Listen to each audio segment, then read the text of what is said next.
Business Book Summaries. Hey everyone. Today, I want to talk about a book called Procrastination: Why You Do It and What to Do About It Now by Jane Burka, a senior counselor at the University of California. I've summed up what the book says about procrastination, breaking it down into what it is, what causes it, and how we can deal with it. Before we delve further, remember that we regularly share new content. Don't forget to subscribe to our channel Business Book Summaries and hit the notification bell for the latest updates. Let's start with understanding procrastination. Part 1. What is procrastination? Procrastination isn't just about delaying things. It's more about feeling stuck and unable to accept where you are in a task. You might really want to make a change, but it's hard to take that first step. This feeling leads to a lot of distress and can even cause physical symptoms like headaches or trouble sleeping, disrupting your normal life. Procrastination often traps you in a cycle where you start with big expectations but struggle to begin, causing anxiety. Sometimes you might rush to finish just before the deadline, or you might give up altogether. For chronic procrastinators, this struggle becomes a recurring pattern, and over time, it can affect how you see yourself and your goals. It's like being caught in a loop of setting high expectations, not meeting them, and feeling worse about yourself each time. If this isn't addressed, procrastination can seriously impact your life. The author, after 25 years of research, identified 3 underlying causes: physiological, psychological, and intellectual. Let's delve into the physiological reasons behind procrastination. Part 2. The physiological reasons. Let's break down the physiological reasons behind procrastination. Some folks might think procrastination is a small issue, easily solved if you take it seriously. But this belief likely stems from not fully grasping what procrastination really is. Let's take a trip through time around 6 million years back. Humans showed up on Earth. But before our kind, there were various other species like habilis, heidelbergensis, Neanderthals, Rhodesian, and many more. None of these were our ancestors, and they're all gone now. Our ancestors, the Homo sapiens, emerged about 1.5 million years ago. One big difference from the other species was their use of tools. However, tools evolved gradually, not changing significantly over those 1.5 million years. Their main concerns were finding food and finding mates, not much else. Around 10,000 years ago, our ancestors began settling down, domesticating animals, and farming crops. With surplus food, counting and measuring became a thing. Writing was invented about 4,000 years ago, and it kick-started civilization.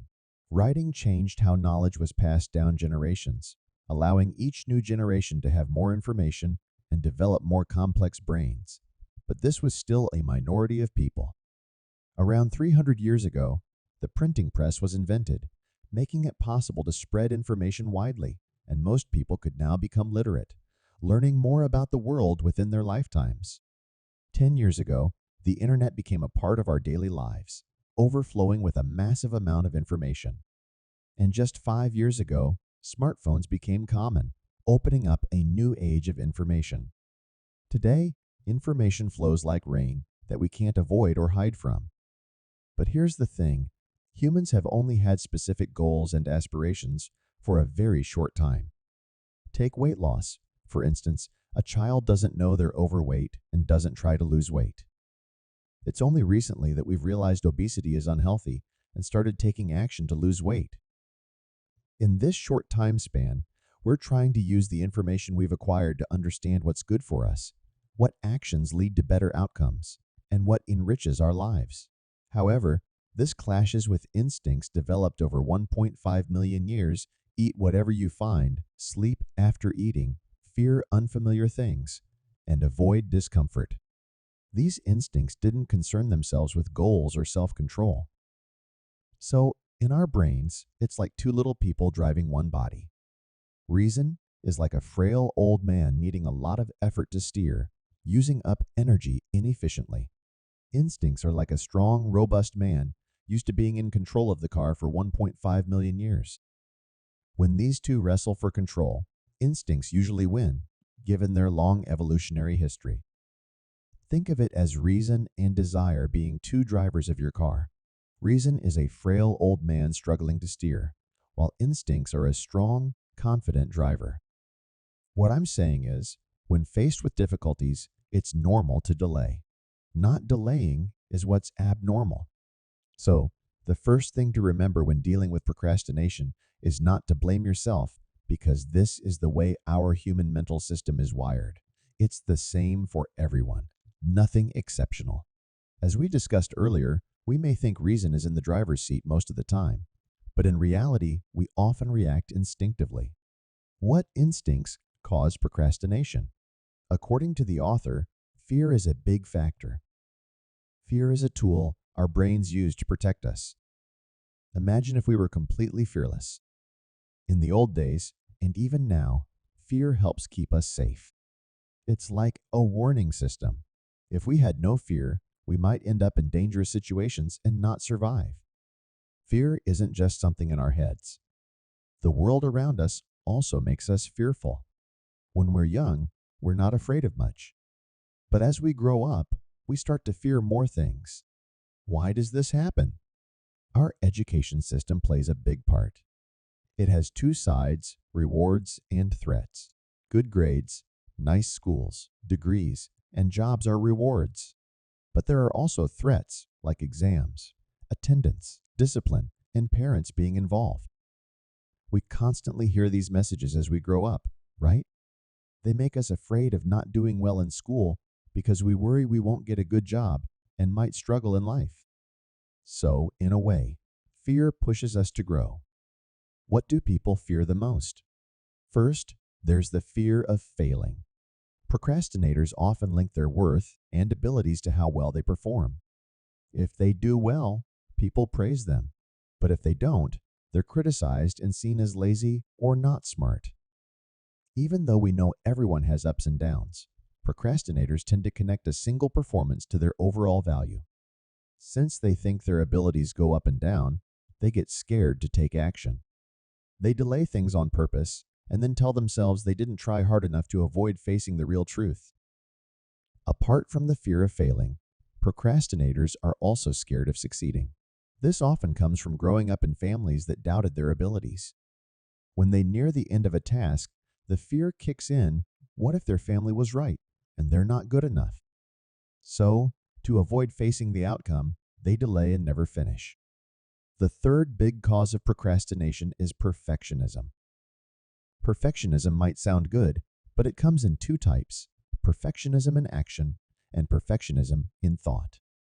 Perfectionism in action is about always improving based on what you can do now, working towards a great result in the end.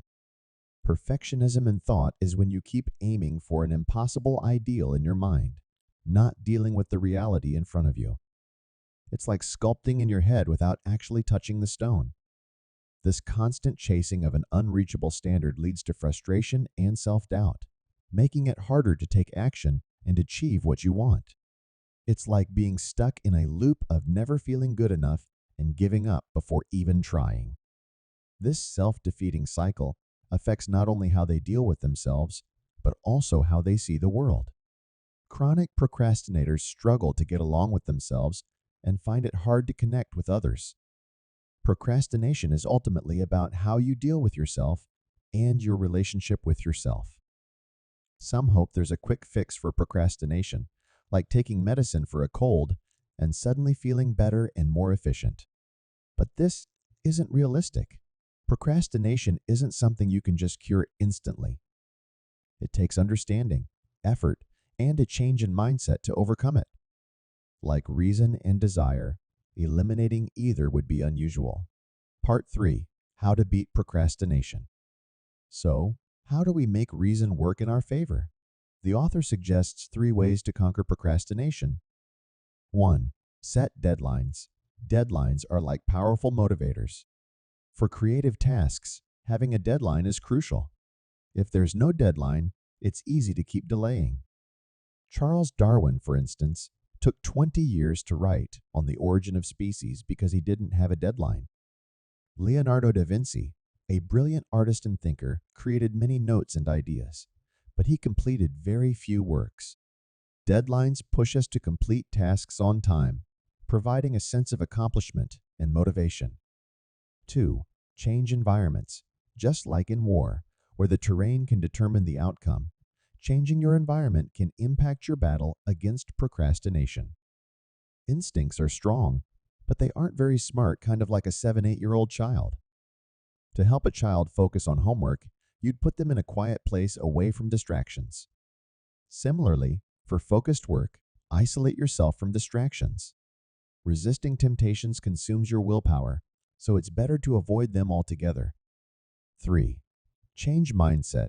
Procrastinators often expect too much from themselves. Shifting your mindset from aiming for a perfect outcome to just getting started, even if the result isn't perfect, can be a game changer. Lowering your expectations and taking off the pressure of achieving a flawless result makes it easier to begin and reduces mental stress. The book's core message is that procrastination isn't a disorder. It's about managing your energy and motivating reason to guide you when needed.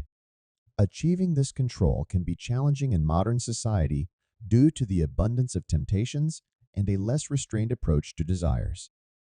Our environment often caters to our instant gratification, making it harder to exercise self-discipline and reason. In summary, procrastination is a potent force, so don't underestimate it. It's entirely normal to struggle with procrastination, so don't be too hard on yourself. If aligning your thoughts with your intentions is a genuine struggle, accept it. Whether you strive for excellence or prioritize comfort, both approaches are valid ways to live. That's all for today's discussion. We're keen to hear your thoughts on our content. Feel free to share your opinions or recommend books in the comments section. Don't forget to subscribe to our channel Business Book Summaries and hit the notification bell to stay updated with our latest summaries. Thank you and have a wonderful day.